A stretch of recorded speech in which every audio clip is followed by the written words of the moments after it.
ਸਾਡੇ ਨਾਲ ਜੁੜੇ ਰਹਿਣ ਦੇ ਲਈ YouTube ਦਾ ਚੈਨਲ ਅੰਮ੍ਰਿਤ ਬਾਣੀ ਸੇਵਾ ਦਾ ਜਰੂਰ ਸਬਸਕ੍ਰਾਈਬ ਕਰੋ ਤੇ ਬੈਲ ਬਟਨ ਜਰੂਰ ਪ੍ਰੈਸ ਕਰੋ ਤਾਂ ਕਿ ਤੁਹਾਡੇ ਤੱਕ ਸਾਡੀ ਨਵੀਂ ਨੋਟੀਫਿਕੇਸ਼ਨ ਜਲਦੀ ਪਹੁੰਚ ਸਕੇ। ਭਗਤ ਧਰੁਵ ਜੀ। ਭਾਈ ਗੁਰਦਾਸ ਸਾਹਿਬ ਜੀ ਆਪਣੀ 10ਵੀਂ ਵਾਰ ਵਿੱਚ ਧਰੁਵ ਭਗਤ ਜੀ ਬਾਬਤ ਬਚਨ ਕਰਦੇ ਨੇ। ਧਰੁਵ ਹੱਸਦਾ ਘਰ ਆਇਆ, ਕਰ ਪਿਆਰ ਪਿਓ ਕੁਛੜ ਲੀਤਾ। ਬਾਹਾਂ ਪਕੜ ਉਠਾ ਲਿਆ, ਮਨ ਵਿੱਚ ਰੋਸ ਮਤਰੇਈ ਕੀਤਾ।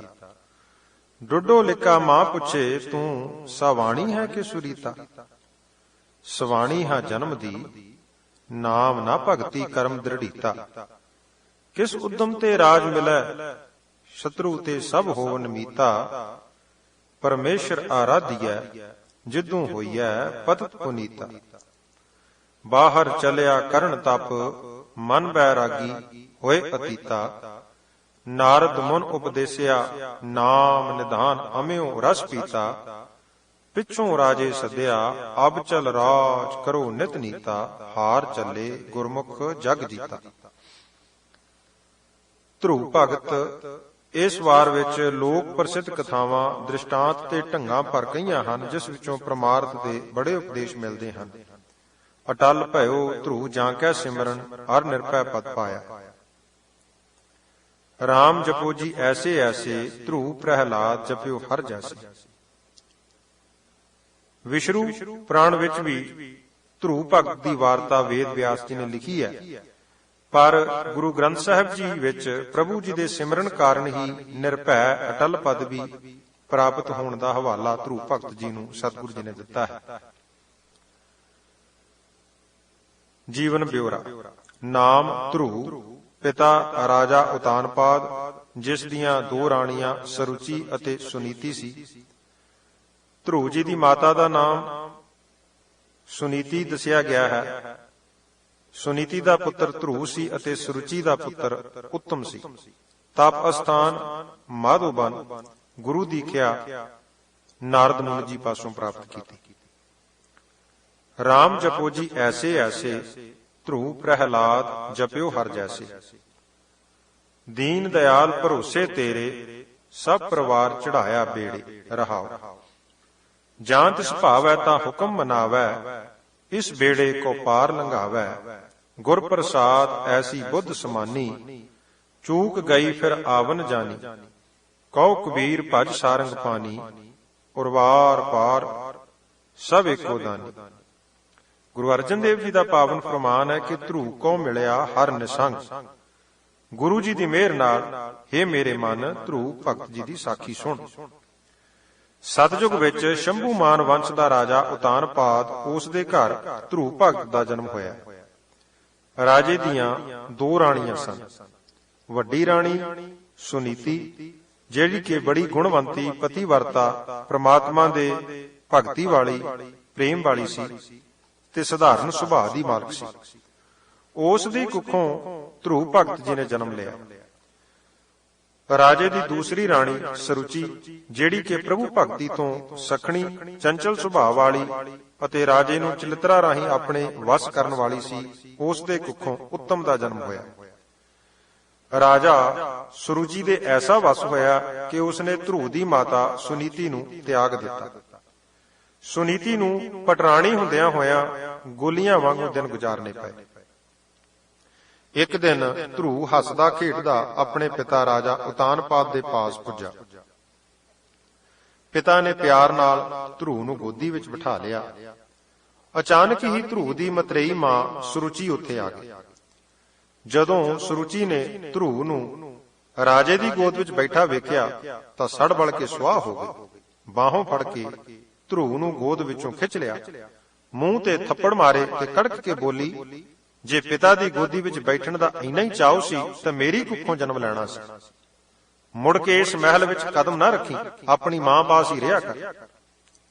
ਧਰੁਵ ਆਪਣੇ ਪਿਤਾ ਰਾਜੇ ਪਾਸੋਂ ਹੁਟਕੂਰੇ ਭਰਦਾ ਚਲਾ ਗਿਆ।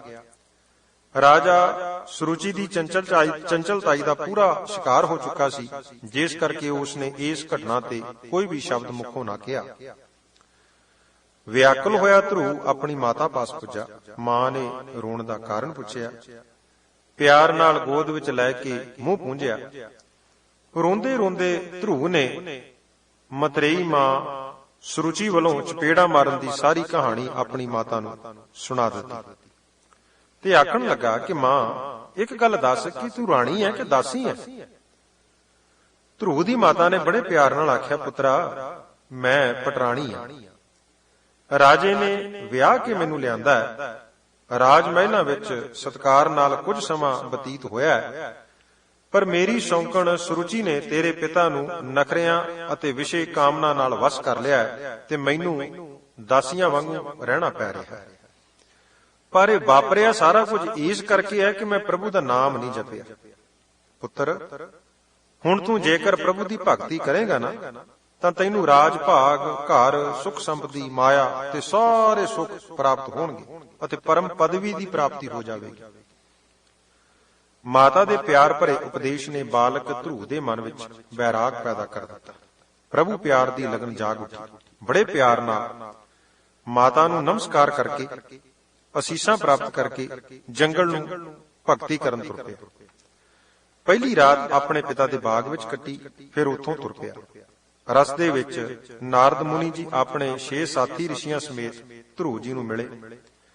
ਬੜੇ ਅਦਬ ਸਤਿਕਾਰ ਨਾਲ ਧਰੁਵ ਜੀ ਨੇ ਨਮਸਕਾਰ ਨਾਰਦ ਮੁਨੀ ਜੀ ਨੂੰ ਕੀਤੀ ਅਤੇ ਪ੍ਰਭੂ ਦੀ ਭਗਤੀ ਕਰਨ ਦਾ ਉਪਦੇਸ਼ ਪ੍ਰਾਪਤ ਕਰਨ ਲਈ ਬੇਨਤੀ ਕੀਤੀ। ਨਾਰਦ ਜੀ ਨੇ ਪਹਿਲਾਂ ਤਾਂ 5 ਵਰ੍ਹਿਆਂ ਦੇ ਬਾਲਕ ਨੂੰ ਵੇਖ ਕੇ ਆਖਿਆ ਕਿ ਬੇਟਾ, ਭਗਤੀ ਕਰਨੀ ਬਹੁਤ ਕਠਿਨ ਹੈ। ਜੰਗਲ ਵਿੱਚ ਸ਼ੇਰ, ਚੀਤੇ, ਸੱਪ, ਅਨੇਕਾਂ ਖਤਰਨਾਕ ਜਾਨਵਰ ਤੈਨੂੰ ਖਾ ਜਾਣਗੇ, ਪਿੱਛੇ ਮੁੜ ਜਾ।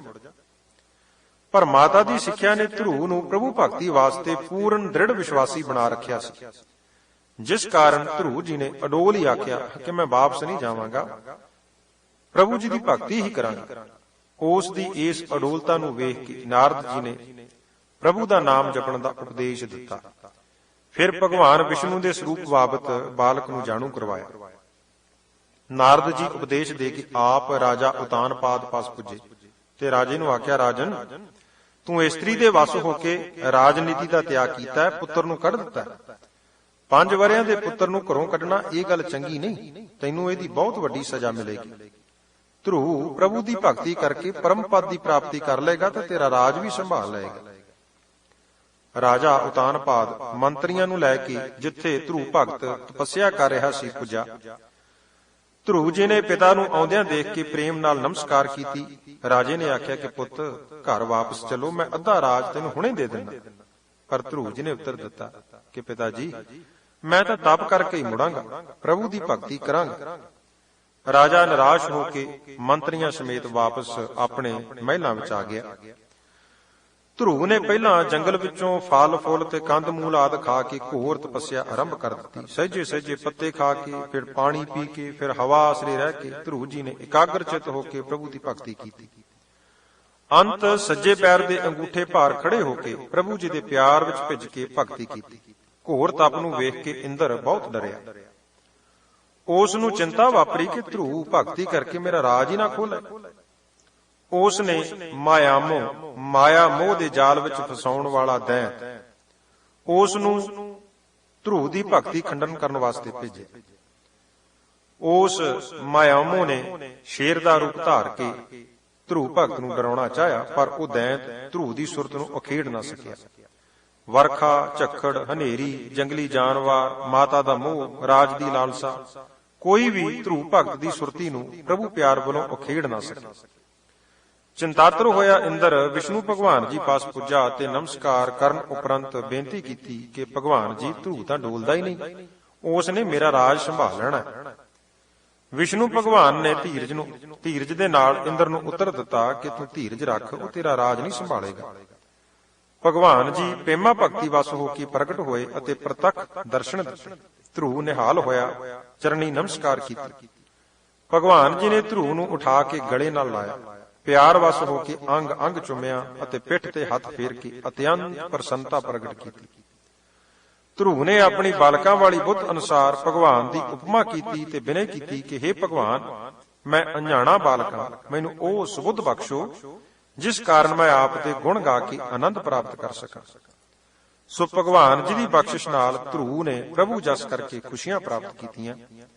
ਭਗਵਾਨ ਜੀ ਨੇ ਤਰੁੱਠ ਕੇ ਧਰੂ ਨੂੰ ਅਟਲ ਪਦਵੀ ਦੀ ਦਾਤ ਬਖਸ਼ੀ ਅਤੇ ਪਹਿਲਾਂ 36000 ਸਾਲ ਰਾਜ ਕਰਨ ਦਾ ਵੀ ਹੁਕਮ ਕੀਤਾ। ਉਧਰ ਰਾਜਾ ਮੰਤਰੀਆਂ ਸਮੇਤ ਧਰੂ ਜੀ ਨੂੰ ਜੰਗਲ ਵਿੱਚੋਂ ਜਾ ਕੇ ਲੈ ਆਇਆ, ਕਿਉਂਕਿ ਨਾਰਦ ਜੀ ਨੇ ਰਾਜੇ ਨੂੰ ਭਗਵਾਨ ਵੱਲੋਂ ਅਟਲ ਪਦਵੀ ਤੇ ਰਾਜ ਕਰਨ ਦੇ ਵਰ ਦੀ ਪ੍ਰਾਪਤੀ ਬਾਬਤ ਜਾ ਕੇ ਦੱਸ ਦਿੱਤਾ ਸੀ। ਧਰੂ ਦੀ ਮਤਰੇਈ ਮਾਂ ਸੁਰੁਚੀ ਨੇ ਵੀ ਹੱਥ ਜੋੜ ਕੇ ਆਪਣੀ ਭੁੱਲ ਦੀ ਮੁਆਫੀ ਮੰਗੀ ਤੇ ਧਰੂ ਦੀ ਮਾਤਾ ਸੁਨੀਤਾ ਪਾਸੋਂ ਵੀ ਖਿਮਾ ਮੰਗੀ। ਧਰੂ ਦੀ ਮਾਤਾ ਨੇ ਵੀ ਧਰੂ ਨੂੰ ਗਲੇ ਨਾਲ ਲਾ ਕੇ ਅਤਿਅੰਤ ਪਿਆਰ ਕੀਤਾ ਤੇ ਮੱਥਾ ਚੁੰਮਿਆ। ਧਰੂ ਨੇ ਜਸ ਜਾਨਵਰ ਨੂੰ, ਜਿਸ ਨੇ ਉੱਤਮ ਨੂੰ ਮਾਰ ਦਿੱਤਾ ਸੀ, ਉਸ ਦਾ ਨਾਸ਼ ਕੀਤਾ ਅਤੇ ਸਾਰੇ ਰਾਜ ਵਿੱਚ ਧਰਮ ਸਥਾਪਨ ਕੀਤਾ। ਪ੍ਰਭੂ ਜੀ ਦੀ ਭਗਤੀ ਕਰਾਉਣੀ ਆਰੰਭ ਕਰਵਾਈ। ਪੁਰਾਤਨ ਵਿਚਾਰਾਂ ਅਨੁਸਾਰ ਧਰੂ ਭਗਤ ਨੂੰ ਧਰੂ ਤਾਰੇ ਦੇ ਨਾਮ ਨਾਲ ਵੀ ਯਾਦ ਕੀਤਾ ਜਾਂਦਾ ਹੈ। ਅੰਤ ਰਾਜ ਸੰਪੂਰਨ ਕਰਨ ਪਿੱਛੋਂ ਅਟਲ ਪਦਵੀ ਪ੍ਰਾਪਤ ਕੀਤੀ, ਜੋ ਹੁਣ ਤੱਕ ਕਾਇਮ ਹੈ। ਸੋ ਹੈ ਮੇਰੇ ਮਨ, ਤੂੰ ਧਰੂ ਦੀ ਪਵਿੱਤਰ ਸਾਖੀ ਸੁਣੀ ਹੈ। ਵੇਖ, ਭਾਈ ਗੁਰਦਾਸ ਜੀ ਦੇ ਪ੍ਰਮਾਣ ਅਨੁਸਾਰ ਹਾਰ ਚੱਲੇ ਗੁਰਮੁਖ ਜਗ ਜੀਤ। ਕਿਵੇਂ ਗੁਰਮੁਖ ਬਣ ਕੇ ਧਰੂ ਨੇ ਤਪੱਸਿਆ ਕੀਤੀ ਅਤੇ ਮਨ ਜੀਤੈ ਜਗ ਜੀਤ ਵਾਲੀ ਅਟਲ ਸਚਾਈ ਪ੍ਰਗਟ ਕੀਤੀ। ਤੂੰ ਵੀ ਵਾਹਿਗੁਰੂ ਜੀ ਦੀ ਪ੍ਰੇਮਾ ਭਗਤੀ ਕਰ, ਤਾਂ ਜੋ ਉੱਚ ਪਦਵੀ ਤੈਨੂੰ ਵੀ ਪ੍ਰਾਪਤ ਹੋ ਸਕੇ।